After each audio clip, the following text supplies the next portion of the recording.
Hey guys, Josh here with another update.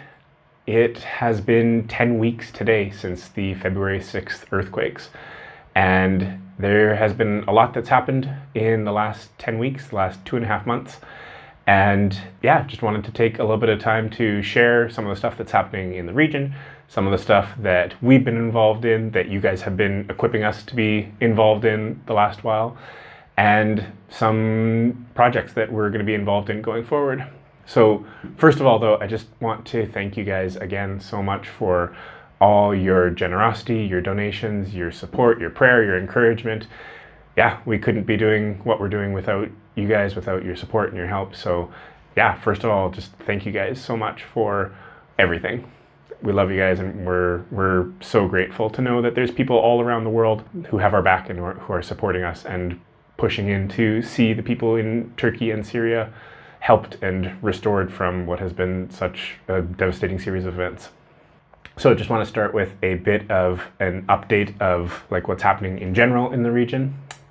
Because it's been 10 weeks now, there is a lot of effort that's going into cleaning up the cities that have seen so much destruction. So the last trip that I made down into the region, there was like literally hundreds of these massive dump trucks that were full of rubble and that were being filled up with rubble and being taken out of the city to be dumped in other areas so that the city could be cleaned up and eventually so that buildings could be rebuilt. So right now there's a lot of effort going into seeing these areas cleaned up for the purpose of being able to be rebuilt eventually.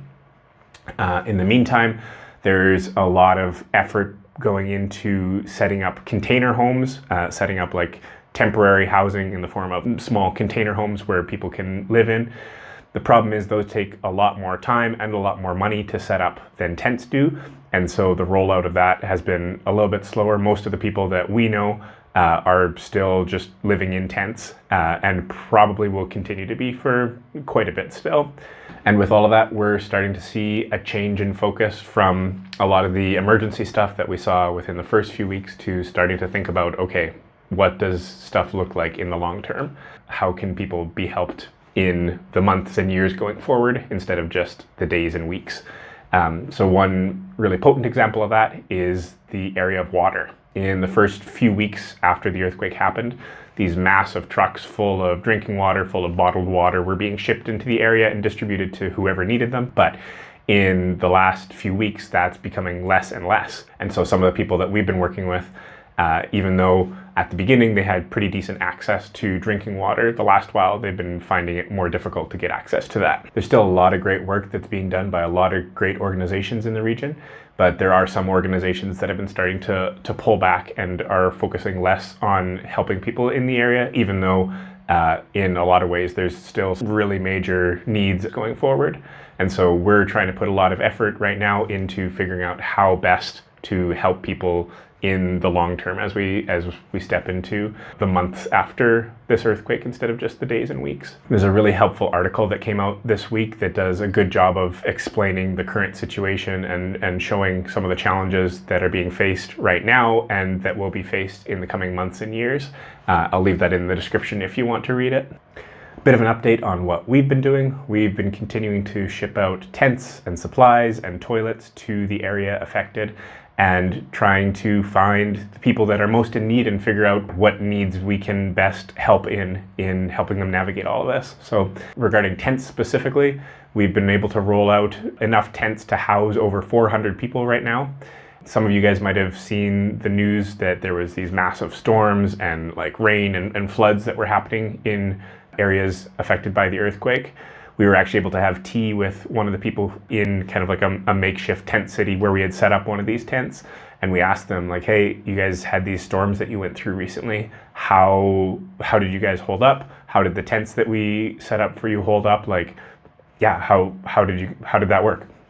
And they said, there's been other tents that have been set up in this area. Our family's living in some other tents not set up by you guys.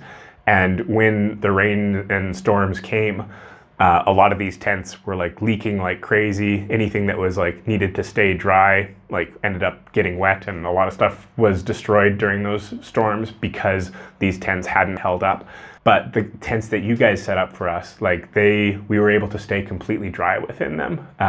The wind and the storms came, but the tents that you guys set up held firm, and we were able to stay inside and stay dry, and all the stuff that we had inside was dry as well. So thank you guys so much for the tents that you set up for us, because they were the ones that held up for us. And we were really excited to hear that, because we weren't sure how it was going to hold up. We tried to do our best to equip people with stuff that would keep them safe and dry and that would house them well into the future, but we weren't sure. And so we were really excited to hear that the tents that we had set up had held up so well. Another thing that we've been working hard on is trying to get supplies to those who need them.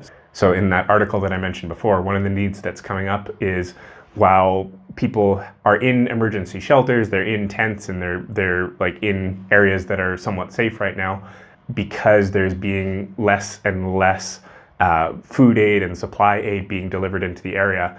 These people who have lost their jobs, have lost family members, have lost their livelihoods, in many cases lost like all the money that they've had in this earthquake. Many of them are starting to need to buy their own food and buy their own supplies, just because there's less and less being delivered to them. So we have been trying to help in that situation. We've been continuing to send in non-perishable items, different like food products, sanitation stuff, dishwashing soap, toilet paper, all these kinds of things that just are basic necessities for living. And we've been continuing to try and help people by sending these types of packages in. So the last truck that we sent in, we figured out it was about $20 per family of 3 for about a week of supplies that we were able to deliver to them. And that included food products, sanitation products, those kinds of things. So this week we're going to be sending in another truck with the same thing, hopefully with about 200 or 300 people's like families worth of stuff within those packages.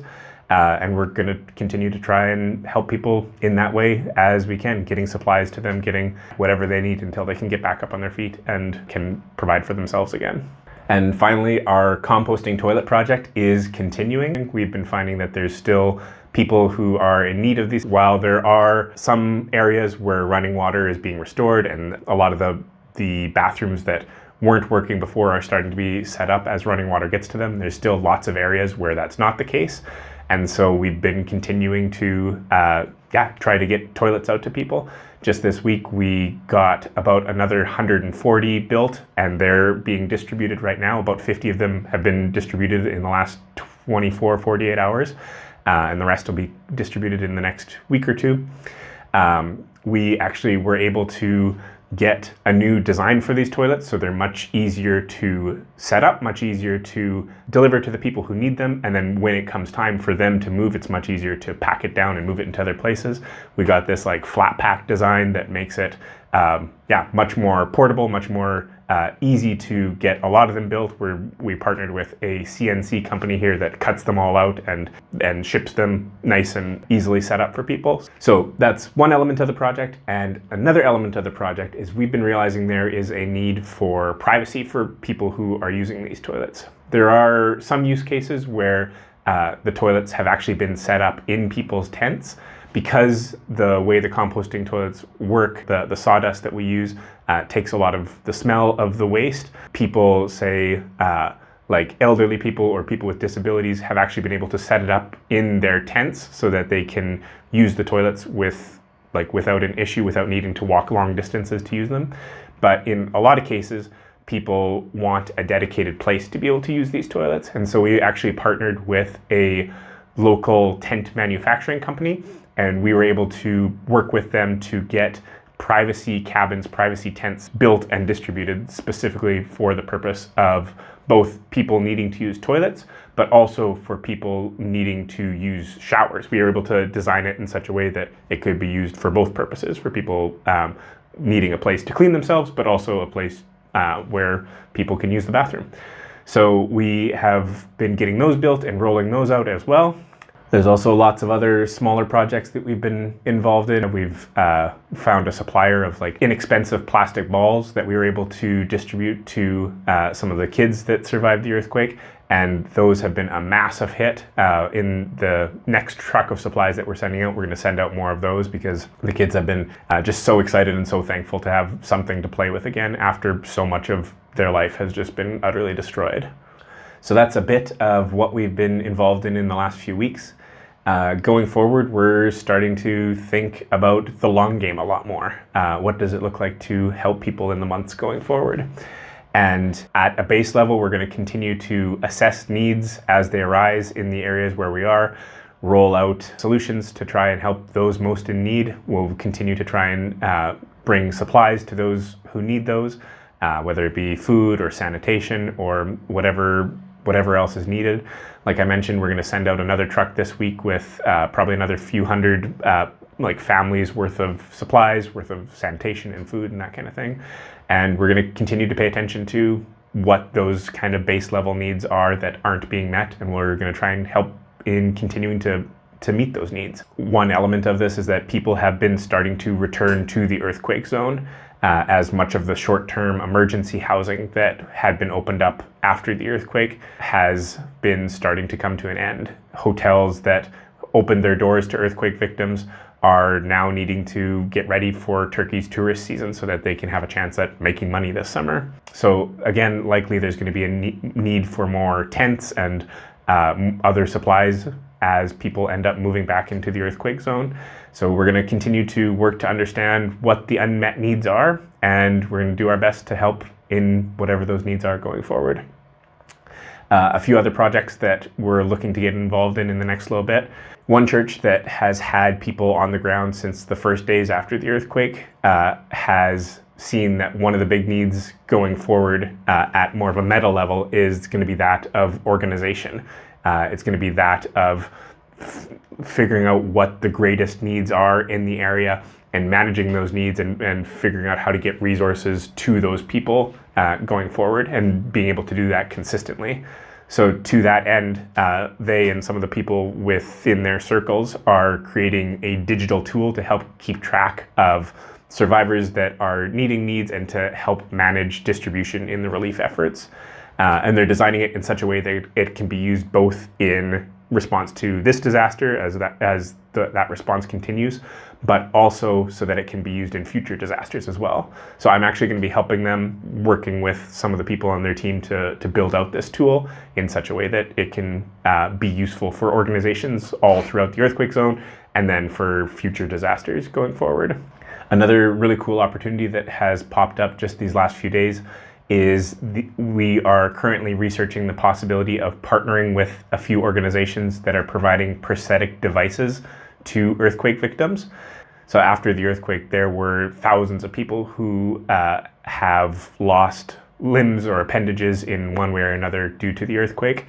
And right now, the waiting list to receive a prosthetic limb, prosthetic device is stretching into the years just because there's so much demand on these organizations doing that kind of thing. So in just the last few days, we've actually gotten connected with some organizations that are creating prosthetic devices, and specifically with a couple of organizations that are using desktop 3D printers to create prosthetic devices, really low cost, and especially for young kids. The way a lot of this works is many prosthetic devices created traditionally can cost as much as tens of thousands of dollars to create.